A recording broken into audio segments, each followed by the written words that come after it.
మన Proddatur sub divisional police officer Shrimati Bhavana garu 15వ తేదీన ఒక రాత్రి ఒక లారీని ఎఫ్ఈ షాప్ బియ్యమని నిలబెట్టడం జరిగింది. నిలబెట్టిన తర్వాత అది రూరల్ పోలీస్ స్టేషన్లో తాత్కాలికంగా ఆపడం జరిగింది. ఎఫ్ఈ షాప్ బియ్యం అయితే సంబంధిత అధికారులతో మాట్లాడితే డీటీ ఎఫ్ఈ షాప్ బియ్యమేనని చెప్పినాడు.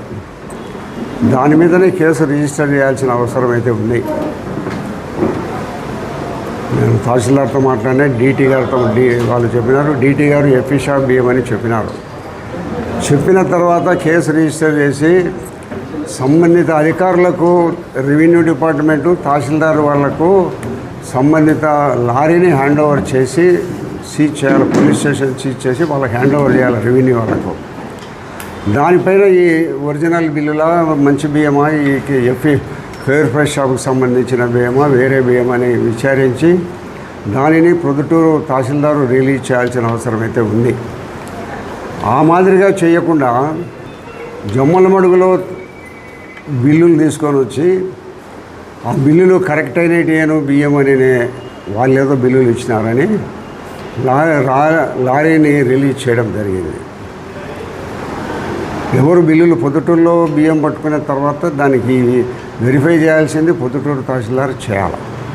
పొద్దుటూరు మన సివిల్ సప్లైస్ డీటీ చేయాలి.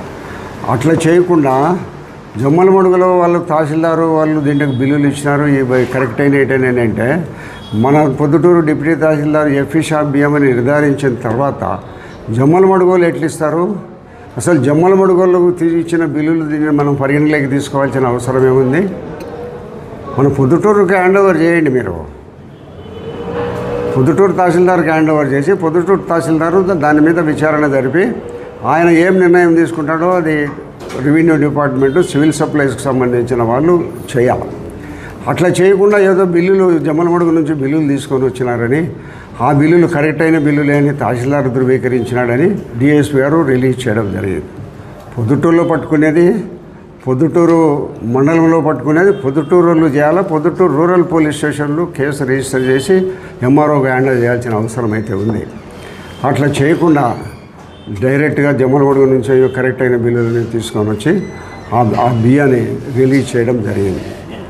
దీంట్లో భారీ ఎత్తున అక్రమాలు జరిగినాయి. ఈ విషయము డిఎస్పీ గారు సమాధానం చెప్పాలా, ఎందుకు రిలీజ్ చేసినారని.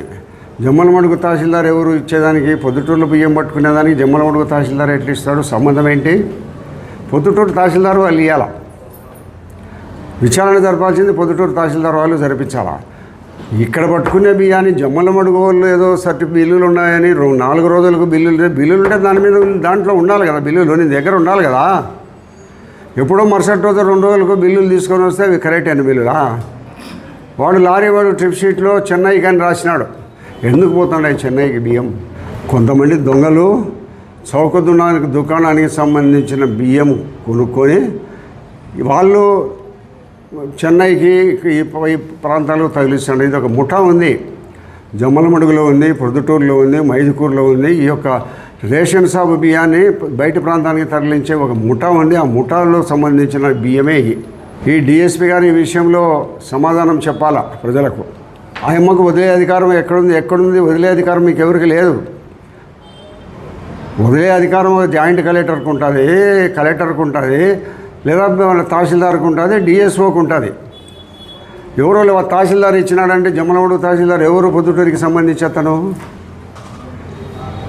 ఇంకొక మాట చెప్తారు వాళ్ళు, కర్ణాటకలో వేలం వేసేటప్పుడు బియ్యం కొన్నాము, ఆ బియ్యాన్ని తీసుకొని వచ్చి ఇక్కడ స్టాక్ చేసి పాలిష్ చేసి మేము ఆ ప్రాంతానికి తరలించుకొని పోతున్నాము అని చెప్తారు. జమ్మల మడుగులో ఆ బియ్యాన్ని స్టాక్ పెట్టుకునేదానికి దానికి లైసెన్స్ ఉందా?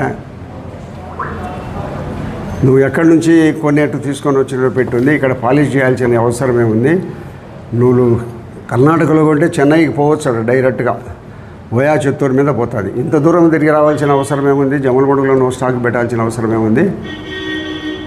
కాబట్టి ఈ పూర్తిగా 100కి 100 చౌక దుకాణానికి సంబంధించిన బియ్యము డిఎస్పి గారు తన సొంత నిర్ణయంతో స్వలాభాపేక్షతో వదిలివేయడం జరిగింది. దీనికి డిఎస్పి గారు సమాధానం చెప్పాలి. ఈ డిఎస్పి గారు ఈ మాదిరిగా వదిలేసే విషయంలో ఇంకా ఎవరెవరు పోలీసు అధికారుల ప్రమేయం ఉండదనేది కూడా విచారణలో తేల్చాలని నేను కోరుతా ఉంటాను.